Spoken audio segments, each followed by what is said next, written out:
ਸਤਨਾਮ ਵਾਹਿਗੁਰੂ ਸਾਹਿਬ JIO. Bilawal ਮਹਲਾ ਚੌਥਾ। ਹਮਰਾ ਚਿਤ ਲੁਭਤ ਮੋਹ ਬਿਖਿਆ, ਬਹੁ ਦੁਰਮਤ ਮੈਲ ਭਰਾ।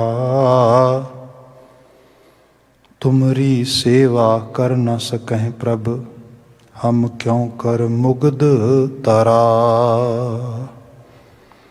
ਹਮਰਾ ਚਿਤ ਲੁਭਤ ਮੋਹ ਬਿਖਿਆ, ਬਹੁ ਦੁਰਮਤ ਮੈਲ ਭਰਾ। ਤੁਮਰੀ ਸੇਵਾ ਕਰ ਨ ਸਕੈ ਪ੍ਰਭ, ਹਮ ਕਿਉ ਕਰ ਮੁਗਧ ਤਰਾ। ਮੇਰੇ ਮਨ ਜਪ ਨਰ ਹਰ ਨਾਮ ਨਰ ਹਰਾ, ਜਨਯੋ ਪਰ ਕਿਰਪਾ ਪ੍ਰਭ ਧਾਰੀ। ਮਿਲ ਸਤਿਗੁਰ ਪਾਰ ਪਰਾ ਰਹਾ। ਹਮਰੇ ਪਿਤਾ ਠਾਕੁਰ ਪ੍ਰਭ ਸੁਆਮੀ, ਹਰ ਦੇਹ ਮਤੀ ਜਸ ਕਰਾ। ਤੁਮਰੇ ਸੰਗ ਲਗੇ ਸੇ ਉਧਰੇ, ਜਿਉ ਸੰਗ ਕਾਸ਼ਟ ਲੋਹ ਤਰਾ। ਸਾਕਤ ਨਰ ਹੋਛੀ ਮਤ ਮਧਮ, ਜਿਨ ਹਰ ਹਰ ਸੇਵ ਨਾ ਕਰਾ।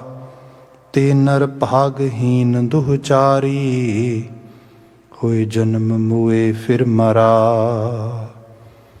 ਜਿਨ ਕੋ ਤੁਮ ਹਰ ਮੇਲੋ ਸੁਆਮੀ, ਤੇ ਨਹਾਏ ਸੰਤੋਖ ਗੁਰ ਸਰਾ। ਦੁਰਮਤ ਮੈਲ ਗਈ ਹਰ ਭਜਿਆ, ਜਨ ਨਾਨਕ ਪਾਰ ਪਰਾ। ਜਿਨ ਕੋ ਤੁਮ ਹਰ ਮੇਲੋ ਸੁਆਮੀ, ਤੇ ਨਹਾਏ ਸੰਤੋਖ ਗੁਰ ਸਰਾ। ਦੁਰਮਤ ਮੈਲ ਗਈ ਹਰ ਭਜਿਆ, ਜਨ ਨਾਨਕ ਪਾਰ ਪਰਾ। ਵਾਹਿਗੁਰੂ ਜੀ ਕਾ ਖਾਲਸਾ, ਵਾਹਿਗੁਰੂ ਜੀ ਕੀ ਫਤਿਹ। ਜੁਗੋ ਜੁਗ ਅਟਲ। ਧੰਨ ਧੰਨ ਗੁਰੂ ਗ੍ਰੰਥ ਸਾਹਿਬ ਜੀ। ਗੁਰੂ ਪਾਤਸ਼ਾਹ ਜੀ ਦੀ ਅਪਾਰ ਬਖਸ਼ਿਸ਼। ਸ਼ਾਮ ਸਮੇਂ ਸਤਸੰਗਤ ਦੇ ਪਲ ਅਸੀਂ ਪ੍ਰਾਪਤ ਕੀਤੇ ਨੇ। ਲੜੀਵਾਰ ਗੁਰਬਾਣੀ ਵਿਆਖਿਆਨ ਅਸੀਂ ਮੁਸਲਸਲ ਸ਼ਾਮ ਨੂੰ ਕਰਦੇ ਹਾਂ। ਇਸ ਵਿੱਚ ਰਾਗ ਬਿਲਾਵਲ ਸਾਨੂੰ ਪ੍ਰਾਪਤ ਹੈ। ਗੁਰੂ ਰਾਮਦਾਸ ਸਾਹਿਬ ਗੁਰੂ ਨਾਨਕ ਜੋਤ ਦਾ ਚੌਥਾ ਜਾਮਾ ਬਚਨ ਉਚਾਰ ਰਿਹਾ ਹੈ।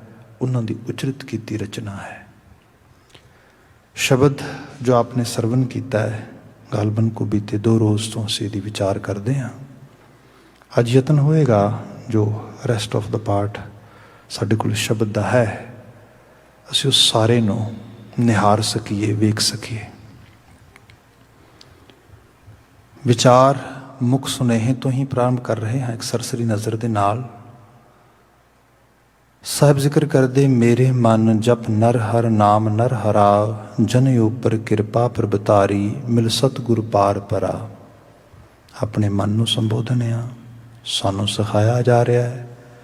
ਆਪਣੀ ਚੇਤਨਾ ਦੇ ਪੱਧਰ 'ਤੇ ਆਪਣੇ ਆਪ ਨਾਲ ਕਮਿਊਨੀਕੇਟ ਕਰੀਏ, ਆਪਣੇ ਆਪ ਨੂੰ ਐਡਰੈਸ ਕਰੀਏ, ਆਪਣੇ ਆਪੇ ਨੂੰ ਸਮਝੀਏ, ਆਪਣੇ ਆਪੇ ਦੇ ਨਾਲ ਬਾਤ ਪਾਈਏ। ਮੇਰੇ ਮਨ, ਉਹ ਮੇਰੇ ਮਨੁਆ, ਜਪ ਆ ਕਿਰਿਆ ਕਰਨੀ ਕਰ। ਕੀ ਕਰਨਾ ਹੈ? ਨਰ ਹਰ ਨਾਮ ਨਰ ਹਰਾ। ਉਸ ਨਾਮ ਨੂੰ ਜਪ ਜਿਹੜਾ ਨਾਮ ਨਰ ਹਰ ਤੈਨੂੰ ਮਨੁੱਖ ਬਣਨੇ 'ਚ ਮਦਦ ਕਰਦਾ ਆ। ਤੇਰੇ ਅੰਦਰ ਨਰ, ਤੇਰੇ ਅੰਦਰ ਇਨਸਾਨ, ਇਨਸਾਨੀਅਤ, ਰੂਹਾਨੀਅਤ, ਜਿਹੜੀ ਤੇਰੀ ਸ਼ਖਸੀ ਉਸਾਰੀ ਹੈ, ਉਹਦੇ 'ਚ ਮਦਦ ਕਰਦਾ ਹੈ। ਉਹ ਰੱਬ ਦਾ ਨਾਮ। ਵੈਸੇ ਤਾਂ ਰੱਬ ਨਿਰਗੁਣ ਹੈ। ਨਿਰਗੁਣ ਦਾ ਮਤਲਬ ਹੁੰਦਾ ਕੋਈ ਗੁਣ ਉਹਦੇ 'ਤੇ ਆਰੋਪਿਤ ਨਹੀਂ ਹੋ ਸਕਦਾ। ਉਸ ਨੂੰ ਤੁਸੀਂ ਕਿਸੇ ਨਾਮ ਨਾਲ ਵੀ ਬੁਲਾਓ। ਉਹ ਸਾਡਾ ਤੁਹਾਡਾ ਇੱਕ ਛੋਟਾ ਜਿਹਾ ਐਕਸਪੀਰੀਅੰਸ ਆ। ਮੈਂ ਉਹਨੂੰ ਗੋਬਿੰਦ ਕਹਿ ਸਕਦਾ, ਗੋਪਾਲ ਕਹਿ ਸਕਦਾ, ਬੀਠਲ ਕਹਿ ਸਕਦਾ, ਰਾਮ ਕਹਿ ਸਕਦਾ, ਅੱਲਾ ਕਹਿ ਸਕਦਾ, ਮੌਲਾ ਕਹਿ ਸਕਦਾ ਹਾਂ, ਪ੍ਰਭ ਕਹਿ ਸਕਦਾ, ਪਰਮੇਸ਼ਰ ਕਹਿ ਸਕਦਾ, ਪਰਮਾਤਮਾ ਕਹਿ ਸਕਦਾ, any type of. But all these are just my perceptions. ਹਕੀਕੀ ਰੂਪ ਦੇ 'ਚ ਤੇ ਉਹ ਕਾਇਮ ਦਾਇਮ ਆਪਣੇ ਰੂਪ ਨੂੰ ਆਪ ਜਾਣਦਾ ਆ। ਸੋ ਇਸ ਤਰੀਕੇ ਨਾਲ ਉਹਨੂੰ ਨਿਰਗੁਣ ਕਿਹਾ ਗਿਆ। ਪਰ ਉਸ ਨਿਰਗੁਣ ਨੂੰ ਜਦੋਂ ਅਸੀਂ ਆਪਣੇ ਜੀਵਨ ਦੇ ਵਿੱਚ ਆਰਾਧਨ ਦੇ ਪੱਧਰ 'ਤੇ, ਜਪ ਦੇ ਪੱਧਰ 'ਤੇ ਲਿਆਉਣਾ ਹੈ, ਤਾਂ ਉਹ ਸਾਡੀ ਮਦਦ ਕਰੇ ਇਨਸਾਨ ਬਣਨ 'ਚ, ਹੈਵਾਨ ਬਣਨ 'ਚ ਨਹੀਂ। ਬਸ ਆਹ ਚੀਜ਼ ਬਹੁਤ ਤਰੀਕੇ ਨਾਲ ਪਕੜਨ ਵਾਲੀ ਹੈ ਮਨੁੱਖੀ ਸੂਹਜ ਅਤੇ ਸੋਚ ਵਿੱਚ। ਜਿਵੇਂ ਧਰਮ ਆ ਜਾਂ ਦੁਨੀਆ ਦੀ ਕੋਈ ਵੀ ਚੀਜ਼ ਕਹਿ ਲਓ, ਇਹ ਸਾਰਾ ਕੁਝ ਸਾਡੀ ਐਕਸਪਲੇਨੇਸ਼ਨ 'ਤੇ ਖੜਾ ਆ। ਇਸ ਸਮੇਂ ਦੇ ਵਿੱਚ ਅਸੀਂ ਅਫਗਾਨਿਸਤਾਨ ਦੇਖ ਰਹੇ ਹਾਂ। ਜਿਹੜੇ ਲੋਕ 20 ਸਾਲਾਂ ਤੋਂ ਮਤਲਬ ਜਿਨ੍ਹਾਂ ਦੇ ਪੈਰਾਂ 'ਚ ਜੁੱਤੀਆਂ ਵੀ ਨਸੀਬ ਨਹੀਂ ਹੋਈਆਂ ਅਤੇ ਦੁਨੀਆ ਦੀ ਏਡੀ ਵੱਡੀ ਫੋਰਸ ਨਾਲ ਲੜ ਰਹੇ ਸੀਗੇ, ਪਰ ਡੈਡੀਕੇਸ਼ਨ ਤਾਂ ਹੈ ਉਹਨਾਂ ਲੋਕਾਂ 'ਚ। ਇਹ ਤਾਂ ਗੱਲ ਮੰਨਣੀ ਪਏਗੀ ਨਾ। ਇੱਥੇ ਤਾਂ ਬੰਦੇ ਨੂੰ ਦੂਜੇ ਤੋਂ ਤੀਜਾ ਦਿਨ ਚੈਲੰਜ 'ਚ ਆ ਜਾਏ ਤਾਂ ਬੰਦਾ ਹੌਸਲਾ ਹਾਰ ਜਾਂਦਾ ਹੈ। ਬਟ ਦੇ ਵਰ keep on moving that side. ਜਿਹੜੀ ਚੀਜ਼ ਉਹਨਾਂ ਨੂੰ ਪ੍ਰਭਾਵਿਤ ਕਰਦੀ ਹੈ ਉਹ ਹੈ ਧਰਮ, ਜਿਹਦੇ ਉਹ ਬਹੁਤ ਵੱਡੇ ਜਿਹੜੇ ਹੈਗੇ ਨੇ ਕਹਿ ਲਓ ਕਿ ਉਹਦੇ ਆਸ਼ਕ ਨੇ, ਉਹਦੇ ਡੈਡੀਕੇਸ਼ਨ 'ਚ ਜੀਵਨ ਜੀ ਰਹੇ ਨੇ। ਮਗਰ ਉਹਦਾ ਆਊਟਕਮ, ਉਸ ਆਊਟਕਮ ਦੇ ਵਿੱਚੋਂ ਇੰਟਰਨੈਸ਼ਨਲ ਕਮਿਊਨਿਟੀ, ਈਵਨ ਜਿਹੜੀ ਮੁਹੰਮਡਨ ਕੰਟਰੀਜ਼ ਵੀ ਹੈਗੀਆਂ ਨੇ, ਉਹ ਵੀ ਇਸ ਗੱਲ ਤੋਂ ਡਰ ਰਹੀਆਂ ਨੇ ਕਿ ਐਮਨੈਸਟੀ ਦੀ ਕਦਰ ਨਹੀਂ ਕਰਨਗੇ ਉਹ, ਹਿਊਮਨ ਵੈਲਿਊਜ਼ ਦੀ ਕਦਰ ਨਹੀਂ ਕਰਨਗੇ ਉਹ। ਸੋ ਕੀ ਕਰਾਂਗੇ ਇਹੋ ਜਿਹੇ ਧਰਮ ਦਾ? ਜਿੰਨਾ ਮਰਜ਼ੀ ਡੈਡੀਕੇਸ਼ਨ ਹੋਏ, ਜਿੰਨੀ ਮਰਜ਼ੀ ਸਮਰਪਣਤਾ ਹੋਏ, ਭਾਵੇਂ ਉਹ ਤੇ ਇਸ ਤਰੀਕੇ ਨਾਲ ਲਿਆ ਗਿਆ ਰੱਬ ਦਾ ਨਾਮ ਵੀ ਕੀ ਕਾਰਜਸ਼ੀਲ ਹੋਏਗਾ। ਇਸ ਕਰਕੇ ਨਰਹਰ ਉਸ ਨੂੰ ਉਸ ਅਹਿਸਾਸ ਵਿੱਚ ਲਿਆਓ ਜਿੱਥੇ ਮਨੁੱਖਤਾ ਪ੍ਰਫੁੱਲਤ ਹੋਏ, ਮਨੁੱਖ ਵਧੇ। ਜੇ ਗੁਰਬਾਣੀ ਨੂੰ ਬਹੁਤ ਡੀਪ ਲੈਵਲ 'ਤੇ ਅੰਡਰਸਟੈਂਡ ਕਰੀਏ ਨਾ, ਤਾਂ ਗੁਰਬਾਣੀ ਕਹਿੰਦੀ ਧਰਮ ਬੰਦੇ ਲਈ ਬਣਿਆ, ਬੰਦਾ ਧਰਮ ਲਈ ਨਹੀਂ ਬਣਿਆ। ਜੇ ਧਾਰਮਿਕਤਾ ਦੇ ਅਹਿਸਾਸ ਵਿੱਚ ਜਾਂਦਾ ਹੋਇਆ ਬੰਦਾ ਇਨਸਾਨੀਅਤ ਨੂੰ ਪ੍ਰਣਾ ਜਾਂਦਾ ਹੈ, ਭਈ ਮੁਬਾਰਕਬਾਦ ਹੈ। ਪਰ ਐਸਾ ਨਾ ਹੋ ਜਾਏ ਕਿ ਕਈ ਵਾਰ ਹੁੰਦਾ ਨਾ, ਅਸੀਂ ਫਿਲਾਸਫੀ 'ਚ ਉਸ ਕੁਐਸਚਨਸ ਦੀ ਗੱਲ ਕਰਦੇ ਹਾਂ ਕਿ nowadays people ask, specially in academic world, are you religiously spiritual ਔਰ ਸਪਿਰਿਚੁਅਲੀ ਰਿਲੀਜੀਅਸ? ਪਤਾ ਤੇ ਕਰੋ ਕਿੱਥੇ ਖੜੇ ਆ। ਨਰਹਰ ਅਸੀਂ ਬੜੀ ਡਿਟੇਲ 'ਚ ਬਾਤ ਪਾਈ ਸੀ, ਨਰੂ ਮਰੈ ਨਰ ਕਾਮ ਨਾ ਆਵੇ। ਇਨਸਾਨ ਜੋ ਮਰਜੀ ਹੋਏ, ਉਹ ਲਾਇਰ ਆ, ਫਿਲਾਸਫਰ ਆ, ਸਕਾਲਰ ਆ, ਉਹ ਜੋ ਮਰਜੀ ਹੈ, ਜੇ ਮਨੁੱਖੀ ਨਹੀਂ, ਇਨਸਾਨ ਹੀ ਨਹੀਂ, ਕਿਸ ਕੰਮ ਆਏਗਾ ਉਹ? ਐਗਜ਼ਾਮਪਲਸ ਕੀਤੀਆਂ ਸੀ ਆਪਾਂ। ਮੈਂ ਇੱਥੇ ਕੁਝ ਸਾਲ ਪਿੱਛੇ ਇੱਕ ਵਾਰੀ ਯੂਨੀਵਰਸਿਟੀ ਕੈਂਪਸ ਸੀਗਾ ਬੱਚਿਆਂ ਦੇ ਨਾਲ, ਯੰਗ ਬੱਚਿਆਂ ਨਾਲ, ਐਂਡ ਮੋਸਟ ਆਫ ਦੈਮ ਵਰ ਸਟੂਡੈਂਟ ਆਫ ਲਾਈਫ ਸਾਇੰਸਿਸ।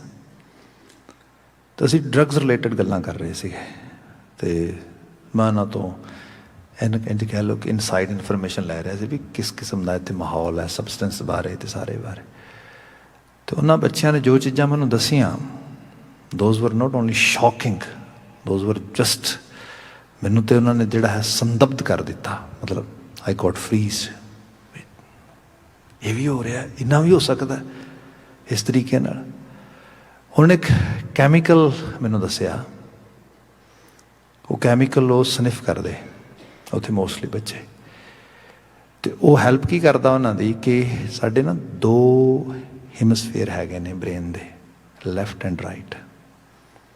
ਇੱਕ ਹਿਮਸਫੇਅਰ ਜਿਹੜਾ ਹੈਗਾ ਉਹ ਇਮੋਸ਼ਨਸ ਨਾਲ ਡੀਲ ਕਰਦਾ ਹੈ, ਦੂਸਰਾ ਡਾਟੇ ਨਾਲ ਡੀਲ ਕਰਦਾ ਹੈ।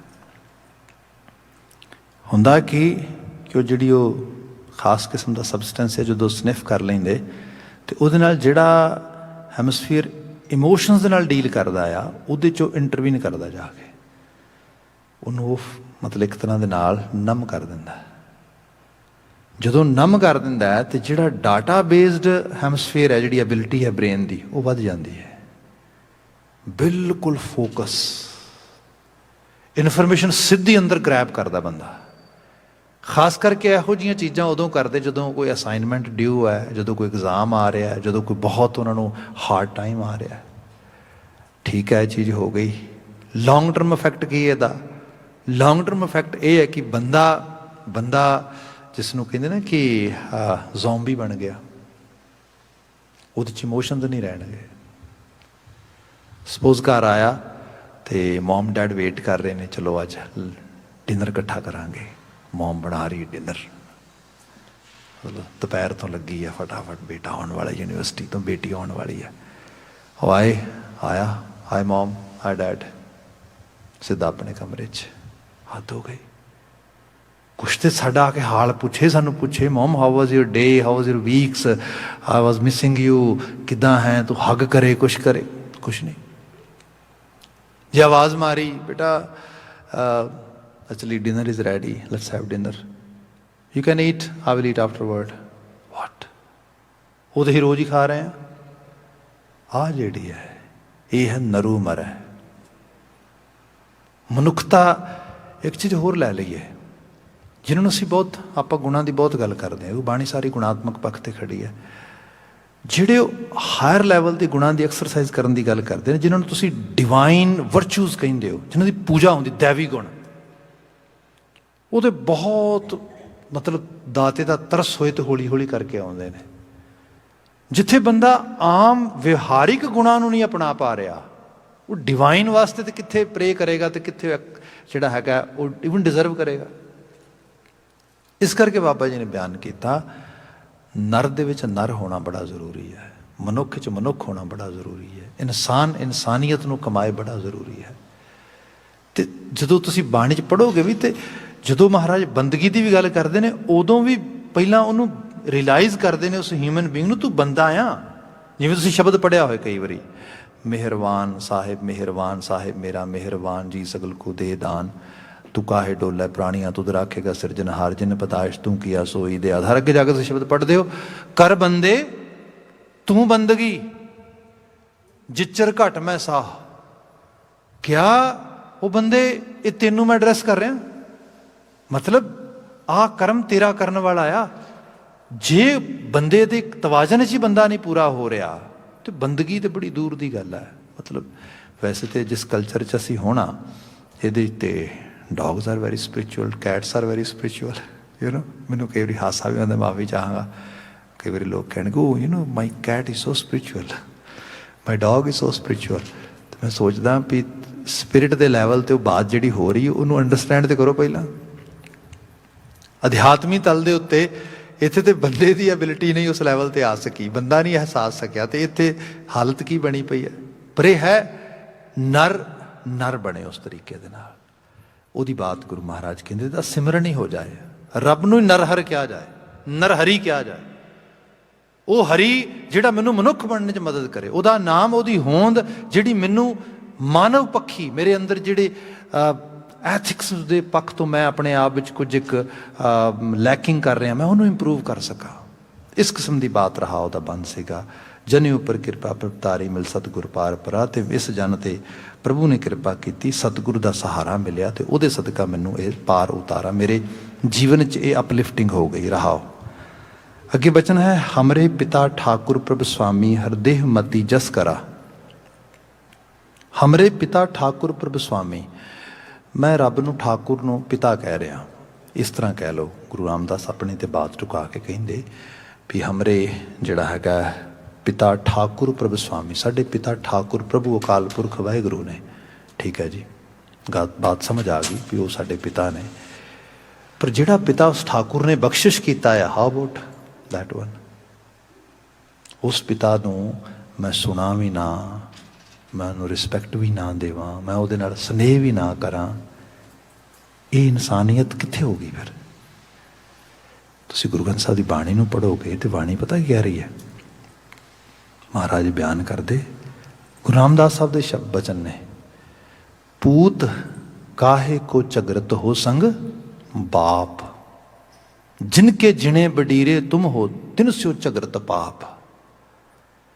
ਵਡੇਰਿਆਂ ਦੀ ਇੱਜ਼ਤ ਕਰਨੀ ਚਾਹੀਦੀ ਹੈ, ਮਾਣ ਕਰਨਾ ਚਾਹੀਦਾ, ਸਤਿਕਾਰ ਕਰਨਾ ਚਾਹੀਦਾ, ਸਨੇਹ ਕਰਨਾ ਚਾਹੀਦਾ।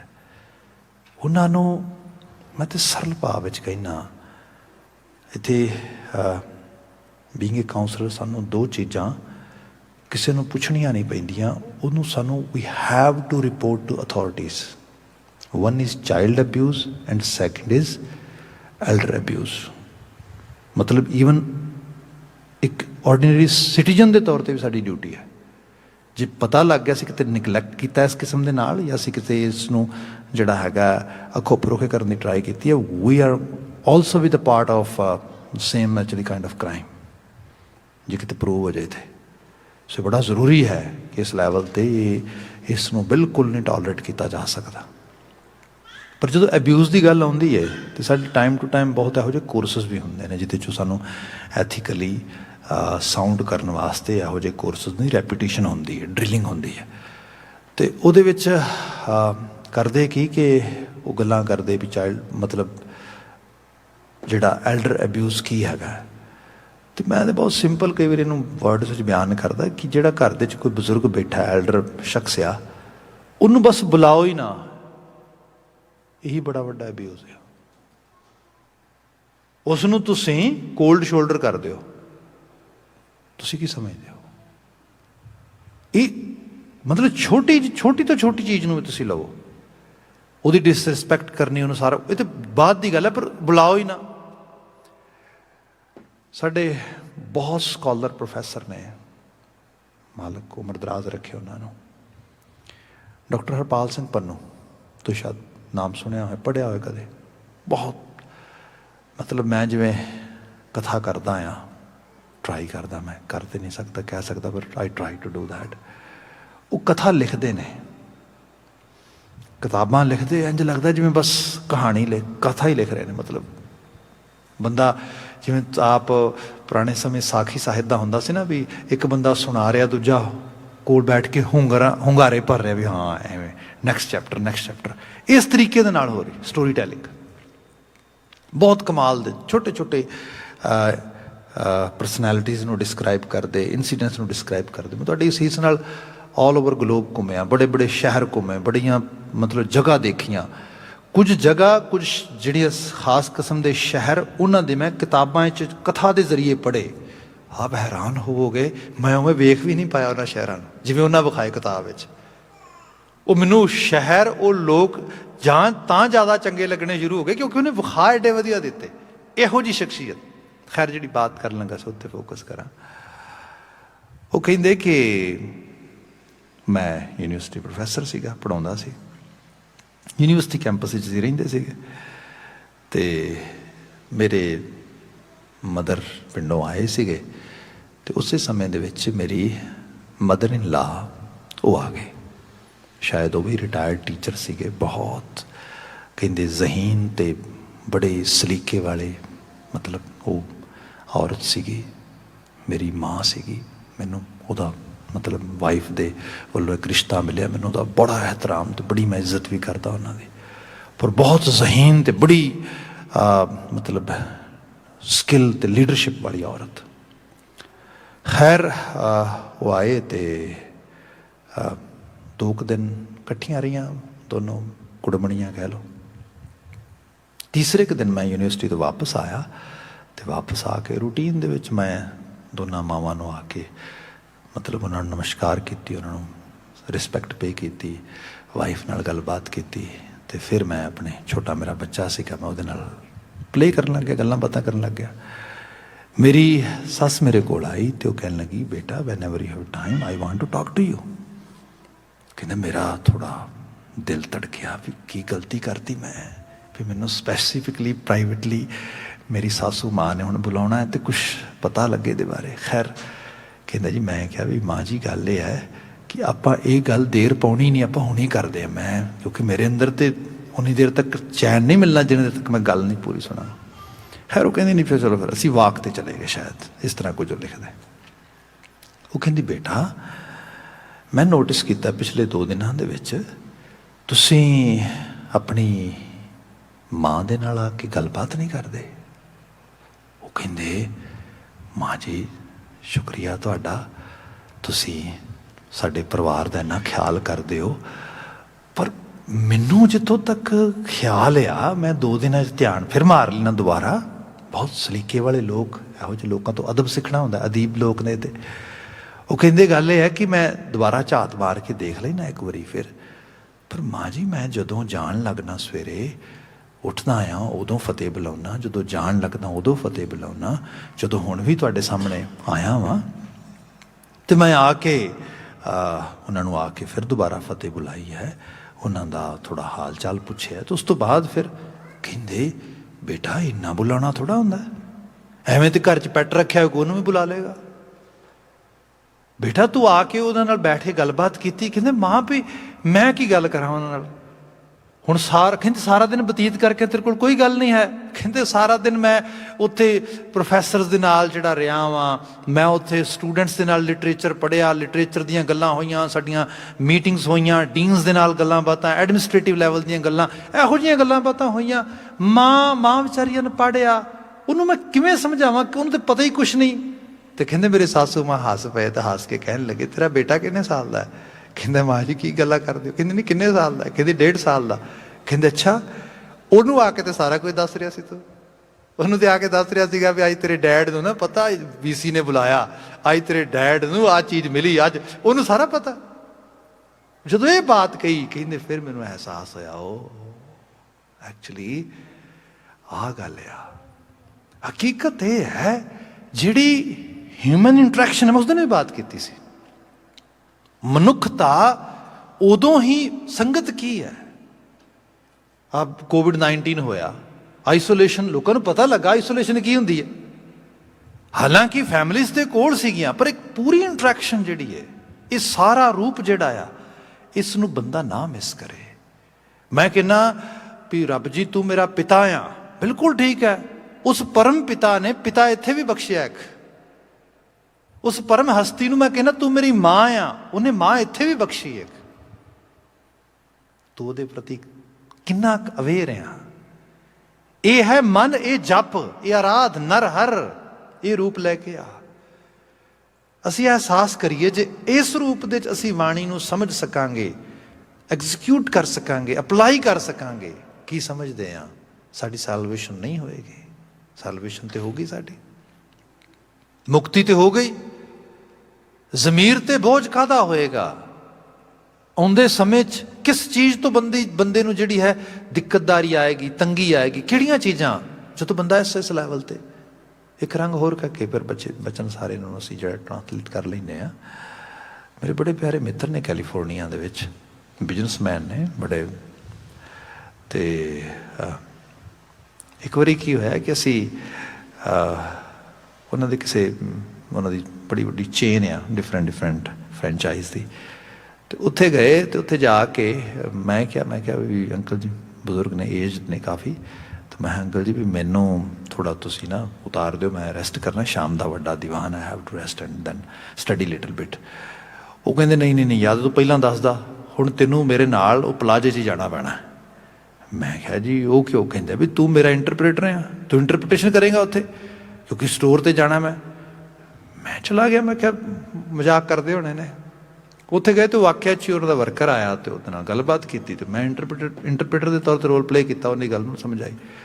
ਉੱਥੇ ਕੋਈ 12-13 EMPLOYEE ਸੀਗੇ ਕੰਮ ਕਰ ਰਹੇ, ਤੇ ਉਸ ਤਰੀਕੇ ਨਾਲ। ਤੇ ਇਹੋ ਜਿਹੇ ਕਈ ਉਹਨਾਂ ਦੇ ਡਿਫਰੈਂਟ ਫਰੈਂਚਾਈਜ਼ ਦੇ ਸਟੋਰ ਹੈਗੇ ਨੇ। ਉਹ ਬਾਹਰ ਆਏ ਤੇ ਮੈਂ ਕਿਹਾ ਅੰਕਲ ਜੀ ਵੀ ਸੌਰੀ ਟੂ ਸੇ, ਪਰ ਇਹ ਕਮਾਲ ਇਹ ਹੋ ਗਈ ਵੀ ਤੁਸੀਂ ਬਿਲਕੁਲ ਵੀ ਇੰਗਲਿਸ਼ ਨਹੀਂ ਜਾਣਦੇ। ਉਹ ਕਹਿੰਦੇ ਨਹੀਂ ਮਾੜੀ ਮੋਟੀ, ਇੱਕ ਤਾਂ ਮੈਂ ਸਾਈਨ ਕਰ ਲੈਣਾ, ਮੈਨੂੰ ਦੱਸਿਆ ਨੰਬਰ ਲਿਖ ਕੇ, ਤੇ ਦੂਜਾ ਮੈਨੂੰ ਸਮਝ ਆ ਜਾਂਦੀ ਥੋੜ੍ਹੀ ਬਹੁਤੀ, ਤੇ ਬਾਕੀ ਬੋਲਣ ਵਾਲਾ ਕੰਮ ਆਪਾਂ ਕਦੀ ਰੱਖੇ ਨਹੀਂ ਦਿਮਾਗ 'ਚ।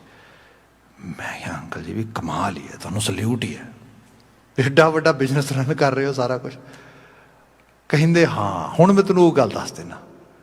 ਕਹਿੰਦੇ ਸੱਚਾਈ ਇਹ ਹੈ, ਇੱਥੇ ਆ ਗਏ ਬਜ਼ੁਰਗ ਸੀਗੇ ਪੰਜਾਬ ਵਿੱਚ, ਤੇ ਬਾਅਦ ਵਿੱਚ ਉਹਨਾਂ ਨੂੰ ਸਪੋਂਸਰ ਕੀਤਾ, ਉਹਨਾਂ ਨੂੰ ਲੈ ਆਂਦਾ ਇੱਥੇ ਕੁਝ ਉਹਨਾਂ ਦੀ ਸਿਹਤ ਠੀਕ ਨਾ ਵੱਲ ਨਾ ਰਹੀ, ਤੇ ਮੈਂ ਉਹਨਾਂ ਦੀ ਸਿਹਤ ਵੱਲ ਨਾ ਹੋਣ ਕਰਕੇ ਫੈਮਿਲੀ ਮੈਂਬਰਸ ਇੱਕ ਦੋ ਕਹਿਣ ਲੱਗੇ ਵਾਪਸ ਭੇਜ ਦਈਏ। ਮੈਂ ਕਿਹਾ ਹੱਦ ਹੋ ਗਈ, ਹੋਣੀ ਤੇ ਲੋੜ ਹੈ ਇਹਨਾਂ ਨੂੰ ਸਾਡੀ, ਮੁੜ ਕੇ ਕੀ ਅਸੀਂ ਕਰਨਾ ਇਸ ਰੂਪ ਦੇ ਵਿੱਚ। ਖੈਰ ਕਹਿੰਦੇ ਮੈਂ ਉਹਨਾਂ ਦੀ ਸੇਵਾ 'ਚ ਰਿਹਾ। ਉਹਨਾਂ ਨੇ ਦੇਖਿਆ ਵੀ ਇੱਥੇ ਲੋਕ ਕੰਮਾਂ 'ਤੇ ਜਾਂਦੇ, ਮੇਰੀ ਸੇਵਾ 'ਚ ਲੱਗਾ ਰਹਿੰਦਾ। ਕਹਿੰਦੇ ਉਹਨਾਂ ਨੇ ਜਦੋਂ ਵੀ ਮੈਂ ਕਿਤੇ ਉਹਨਾਂ ਨੂੰ ਮਤਲਬ ਉਹਨਾਂ ਦੀ ਕਿਰਿਆ ਸੁਧਾਣੀ ਨਾਲ ਸਭ ਸੇਵਾ ਕਰਨੀ, ਤਾਂ ਉਹਨਾਂ ਨੇ ਇੱਕੋ ਗੱਲ ਹੀ ਕਹਿਣੀ ਪੁੱਤ ਬਸ ਨਾ ਮੈਨੂੰ ਇੰਝ ਦਿਸ ਰਿਹਾ ਕਿ ਤੈਨੂੰ ਬਸ ਸਲੂਟ ਹੀ ਹੋਣੇ ਕਰਨ, ਤੂੰ ਕੰਮ ਕਰਨਾ ਹੀ ਨਹੀਂ ਬੇਟਾ, ਪੁੱਤ ਤੂੰ ਕੰਮ ਕਰਾਏ ਹੀ ਕਰਨੇ ਨੇ, ਪੁੱਤ ਤੂੰ ਕੰਮ ਦਿਆ ਕਰੇਗਾ ਮੈਨੂੰ ਇਹ ਲੱਗਦਾ। ਕਹਿੰਦਾ ਬਸ ਗੱਲ ਇਹ ਆ, ਇਹ ਸਟੋਰ ਤੇ ਤੁਹਾਨੂੰ ਦਿਸਦੇ ਨੇ, ਮੇਰੇ ਤੋਂ ਤੁਸੀਂ ਪੁੱਛਦੇ ਹੋ ਨਾ ਤੇ ਮੈਨੂੰ ਤਾਂ ਲੱਗਦਾ ਬਾਪੂ ਜੀ ਦੇ ਬੋਲ ਹੀ ਕੜਕ ਰਹੇ ਨੇ ਸਾਰੇ, ਉਹੀ ਨੇ ਜਿਹੜੇ ਸਰੂਪ ਦੇ ਵਿੱਚ। ਇਹ ਹੈ ਜੀ ਅਸੀਸ, ਇਹ ਹੈ ਬਖਸ਼ੀਸ਼, ਇਹ ਹੈ ਉਹ ਰੱਬ ਦਾ ਪ੍ਰਤਾਪ ਜਿਹੜਾ ਇਹਨਾਂ ਚੀਜ਼ਾਂ ਨੂੰ ਸੰਭਾਲਦਿਆਂ ਬੰਦਾ ਮਾਣ ਲੈਂਦਾ। ਗੁਰੂ ਰਾਮਦਾਸ ਸਾਹਿਬ ਬਿਆਨ ਕਰਦੇ, ਉਹ ਮਨੁੱਖ ਇਹ ਅਹਿਸਾਸ ਕਰ, ਹਮਰੇ ਪਿਤਾ ਠਾਕੁਰ ਪ੍ਰਭ ਸੁਆਮੀ, ਜਿਸ ਪ੍ਰਭੂ ਨੇ ਸਭ ਕੁਝ ਬਖਸ਼ਿਆ, ਉਸ ਪ੍ਰਭੂ ਦੇ ਉਸ ਦਿੱਤੀਆਂ ਹੋਈਆਂ ਦਾਤਾਂ ਨੂੰ ਉਸ ਰੂਪ ਵਿੱਚ ਸੰਭਾਲ। ਹਰ ਦੇਹ ਮਤੀ ਜਸ ਕਰਾ, ਉਹਦਾ ਜਸ ਕਰ।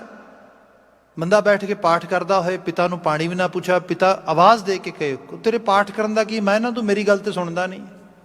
ਇਹ ਰੱਬ ਦਾ ਜਸ ਆ ਕਿ ਰੱਬ ਦਾ ਮਤਲਬ ਉਹਦਾ ਜਿਹੜਾ ਹੈਗਾ ਕੁਜਾਸਿਆ, ਕੁਜਾਸਿਆ ਇਹ ਰੱਬ ਨੂੰ ਗਾਲ ਹੈ। ਰੱਬ ਦਾ ਬੰਦਾ, ਰੱਬ ਦੇ ਭੈ 'ਚ ਰਹਿਣ ਵਾਲਾ, ਉਹਨੂੰ ਵਡਿਆਈ ਦਿਵਾਉਂਦਾ ਆ। ਇਹ ਕਹੇ ਰੱਬ ਇਹੋ ਜਿਹਾ ਪੁੱਤ ਸਾਰਿਆਂ ਨੂੰ ਦੇ, ਵਡਿਆਈ ਆ ਰੱਬ ਦੀ। ਇਹ ਹੈ ਜਸ ਰੱਬ ਦਾ, ਇਹ ਨਹੀਂ ਕਿ ਮੈਂ ਕਰਾਂ। ਇਹ ਇਸ ਕਿਸਮ ਦੀ ਬਾਤ ਗੁਰੂ ਰਾਮਦਾਸ ਸਾਹਿਬ ਕਰਦੇ। ਕਹਿੰਦੇ ਜਨ ਜਿਹੜਾ ਹੈਗਾ, ਹਰ ਦੇਹ ਮਤੀ ਜਸ ਕਰਾ, ਤੁਮਰੇ ਸੰਗ ਲੱਗੇ ਸੇ ਉਧਰੇ, ਜਿਉਂ ਸੰਗ ਕਾਸਟ ਲੋਹ ਤਰਾ। ਬਾਕੀ ਮਨੁੱਖ ਆਮ ਹਾਲਤਾਂ ਦੇ ਵਿੱਚ ਬਹੁਤਾ ਚੰਗਾ ਨਹੀਂ ਹੈ, ਇਹ ਸਾਰੀ ਸਾਡੇ 'ਚ ਕਮੀਆਂ ਨੇ। ਸਾਡੀ ਹਾਲਤ ਐਸੀ ਹੈ ਜਿਵੇਂ ਲੋਹਾ ਹੁੰਦਾ ਹੈ, ਤੇ ਲੋਹੇ ਦੀ ਇੱਕੋ ਅਲਾਮਤ ਹੈ, ਪਾਣੀ 'ਚ ਰੱਖੋਗੇ ਤਾਂ ਡੁੱਬ ਜਾਏਗਾ।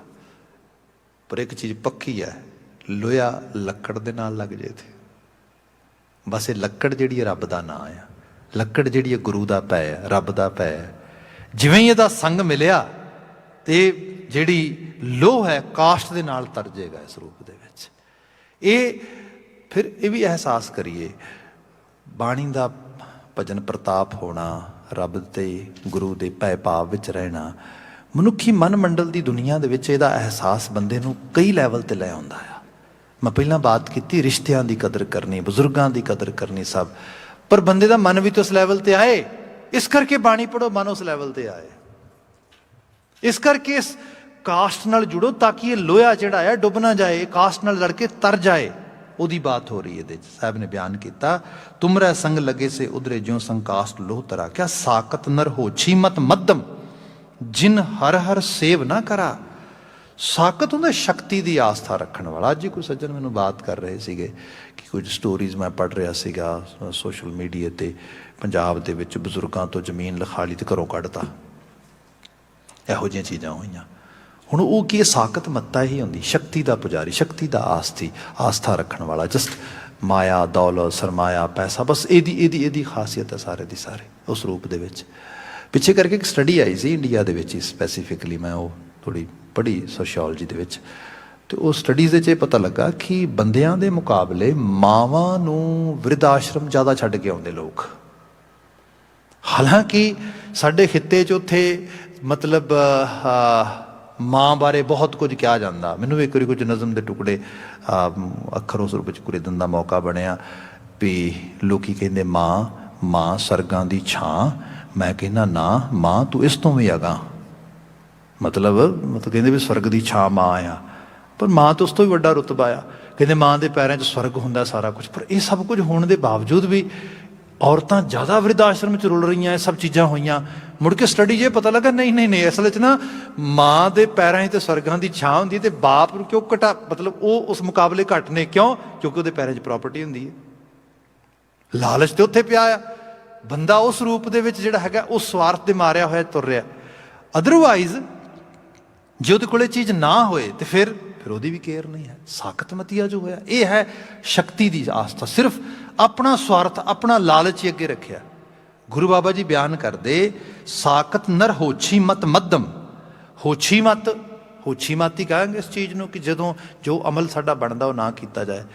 ਮੱਧਮ ਦਾ ਮਤਲਬ ਆਮ ਹਾਲਤਾਂ ਦੇ ਵਿੱਚ ਤੇ ਅਸੀਂ ਮੀਡੀਅਮ ਨੂੰ ਕਹਿ ਦਿੰਦੇ ਹਾਂ, ਪਰ ਇੱਥੇ ਮੱਧਮ ਦਾ ਮਤਲਬ ਹੈਗਾ ਮਲੀਨ, ਜਿਹੜੀ ਮੈਲ ਨਾਲ ਭਰੀ ਹੋਈ ਚੀਜ਼ ਹੈ। ਮਤਲਬ ਜਿਹਦੇ ਅੰਦਰ ਮੈਲ ਚੱਲ ਰਹੀ ਹੈ, ਬਸ ਮੌਕਾ ਮਿਲਣ ਦੀ ਦੇਰ ਆ, ਮੌਕੇ ਦੇ ਵਿੱਚ ਹੀ ਬੰਦਾ ਉਸ ਰੂਪ ਦੇ ਵਿੱਚ ਪਲਟ ਜਾਏਗਾ। ਜਿਨ ਹਰ ਹਰ ਸੇਵ ਨਾ ਕਰਾ, ਤੇ ਇਹੋ ਜਿਹਾ ਸ਼ਖਸ ਫਿਰ ਹਰੀ ਦੀ ਸੇਵਾ 'ਚ ਨਹੀਂਗਾ। ਇਹੋ ਜਿਹਾ ਸ਼ਖਸ ਤੇ ਮਾਇਆ ਦੀ ਸੇਵਾ 'ਚ ਲੱਗਾ ਆ।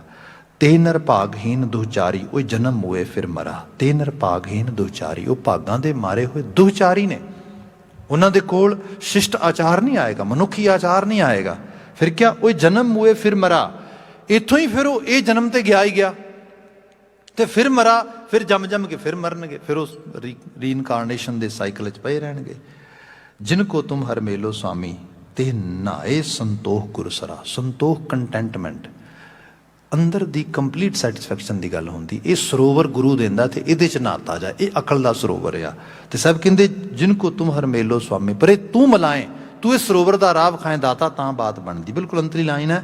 ਸਭ ਬਿਆਨ ਕਰਦੇ ਕਿ ਦੁਰਮਤ ਮੈਲ ਗਈ ਹਰ ਭਜਿਆ, ਜਨ ਨਾਨਕ ਪਾਰ ਪਰਾਹੇ। ਨਾਨਕ ਜਿਨ੍ਹਾਂ ਨੇ ਹਰੀ ਦਾ ਭਜਨ ਕੀਤਾ ਉਹ ਪਾਰ ਹੋ ਗਏ। ਕਿਸ ਚੀਜ਼ ਤੋਂ?